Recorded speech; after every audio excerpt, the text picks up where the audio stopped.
How to check your recently watched Instagram reels. Hello everyone, welcome back to our channel. If you want to rewatch that hilarious reel you saw yesterday or simply check your recently watched Instagram content, you're in the right place.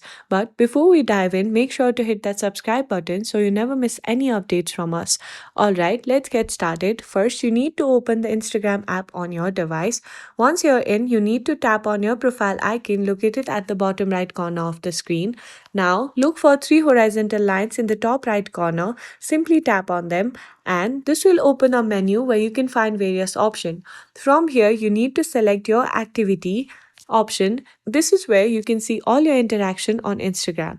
You need to scroll down and find the section for the interactions. Here, you will see the reels that you have engaged in, including those that you have commented or liked.